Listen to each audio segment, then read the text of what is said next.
SR7 TV news కి స్వాగతం. ప్రాథమిక ఆరోగ్య కేంద్రంలో ఆల్బెండాజోల్ టాబ్లెట్ తో రక్తహీనత దూరం. ఫిబ్రవరి 17వ తేదీన జరిగేటటువంటి జాతీయ నూలి పురుగుల నిర్మూలన కార్యక్రమంలో భాగంగా బుచ్చినాయుడు కండ్రిగా మండల కేంద్రంలో ఎంపీడీఓ ఆధ్వర్యంలో మండలంలోని అంగన్వాడీ టీచర్లకు, ఆశాలకు, ఆరోగ్య సిబ్బందికి, ప్రైవేట్ పాఠశాల యాజమాన్యాలకు, ఎంఈఓకి శిక్షణ కార్యక్రమం మరియు ఆల్బెండాజోల్ టాబ్లెట్స్ ఎంపీడీఓ చేతుల మీదుగా పంపిణీ చేయబడినది. అపరిశుభ్రమైన చేతులతో ఆహారం తీసుకోవడం ద్వారా, కలుషితమైన నీరు త్రాగడం ద్వారా, అపరిశుభ్రమైన ఆహారం తీసుకోవడం ద్వారా నూలి పురుగులు, ఏలిక పాములు, కుంకి పురుగులు, బద్ది పురుగులు మొదలగునవి పిల్లల కడుపులో చేరి వారు తినేటువంటి ఆహారంలోని శక్తినంతా అవి తీసుకొని పిల్లలకు రక్తహీనత కలిగించడమే కాకుండా కడుపు నొప్పి, నీరసం, పలు జబ్బులకు గురి కావడం మొదలగు ఇబ్బందులకు గురి అవుతుంటారు. అందువల్ల వారి ఆరోగ్యంతో పాటు చదువు పాడవడం జరుగుతుంది.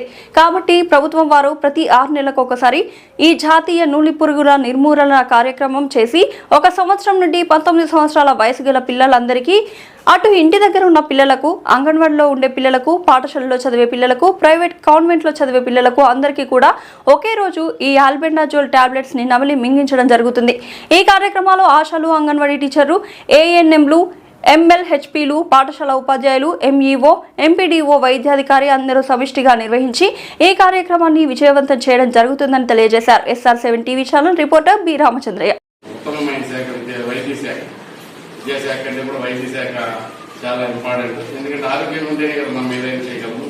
ఆరోగ్యం ఉంటేనే బాగా చదవగలరు. కాబట్టి ఆరోగ్యం ఉంది. కాబట్టి అలాంటి వైద్య శాఖ అనేది మన సొసైటీలో ఉన్న ప్రజలందరూ కూడా ఎన్నో సేవలు చేసి, ఎన్నో కరుడుగట్టినటువంటి వ్యాధులు కూడా నయం చేసి, ఒకప్పుడు పల్స్ పోలియో అనేది, పోలియో జబ్బు అనేది చాలా విపరీతంగా ఉండేది. ఆ పోలియో చుక్కలు అప్పటి నుంచి మనం తీవ్రతరంగా చేసి వైద్య శాఖ అందరికీ చేయడం వల్ల ఈరోజు పోలియో అనేది కనిపించుకుని పోయింది. అదేవిధంగా లెప్రసీ అనేది కూడా భయంకరమైన వ్యాధి, అది కూడా ఎక్కువ ఉండేది పల్లెల్లో. ఈ రోజు అది మా పిల్లలకి లెప్రసీ. హ్యాండ్ వాష్ గురించి చెప్పాలి. ఇది కంపల్సరీ పిల్లలకి అలవాటు చేయాలి. ఎందుకంటే చేతుల అపరిశుభ్రం ద్వారానే ఈ నూలి పురుగులు కానీ ఇవి వాళ్ళ స్టమక్ లోకి వెళ్ళేటటువంటి అవకాశం ఎక్కువగా ఉంటుంది. కాబట్టి హ్యాండ్ వాష్ మెథడ్స్ అనేది 6 మెథడ్స్ ఉంది కదా, ఆ మెథడ్స్ అనేది వాళ్ళకి ఖచ్చితంగా తెలియజెప్పాలి. వాళ్ళ దగ్గర మీరు డైలీ కూడా చేసేటట్టు చూడండి. ఎందుకంటే చిన్నపిల్లల నుండి ఆ ఏజ్ నుండి అలవాటు అయిందంటే వాళ్ళు రెగ్యులర్ గా మళ్ళీ దాన్ని వదలరు, రెగ్యులర్ గా అలవాటు చేసుకుంటారు. ఎప్పుడెప్పుడు చేయించాలి వాళ్ళకి hand wash? First point, bathroom వెళ్ళి వచ్చిన తర్వాత ఖచ్చితంగా హ్యాండ్ వాష్ చేసుకోవాలి.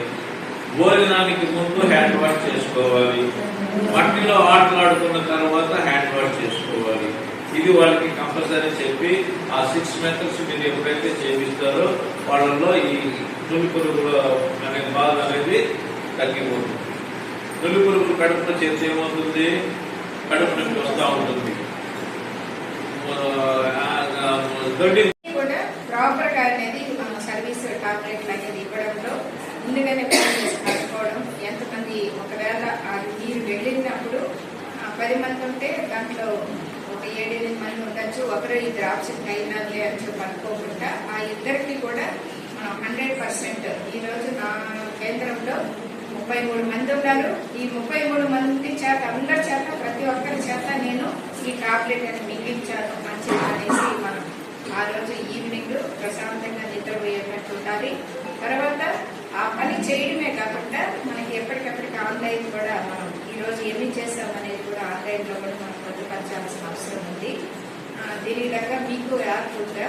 ఈరోజు మనకి టీకాలకు కూడా ఉంది కదా సార్. టీకాలు కూడా ఈరోజు మనం ఎన్ని టీకాలు వేయించాము అని చెప్పి అనేది కూడా అంతా లైవ్ ప్రోగ్రామ్ అనేది మనం చూస్తూ ఉన్నాం. ఇది ప్రత్యేక కాన్సన్ట్రేషన్ చేసే దాంట్లో మీరే కాదు, ఆల్ డిపార్ట్మెంట్లు కూడా అలాగే చేస్తుంది. కాబట్టి దీన్ని మనం ఎక్కువగా టాబ్లెట్లు సప్లై చేయగలగాలి. అందరికీ సర్వీస్ అవ్వాలి. పబ్లిక్ అందరూ కూడా మా ఏమైనా మంచిగా మాకు సర్వీస్ చేశారు. 1-4 సార్లు మనకి ఇన్ఫర్మేషన్ ఇచ్చారు. ఏమైనా ప్రతిరోజు కూడా తిరుగుతున్నారు. నిజంగా చెప్పాలంటే ఒక ఆరోగ్య రీత్యా మనం ఒక దేనికంటే టాప్ అయ్యాలి. మనం నీళ్లు, తర్వాత గాలి, వెలుగులాగే మనం ఆరోగ్యానికి ప్రత్యేక వచ్చేసి మన పిఎల్సి కృష్ణాటి గారికి.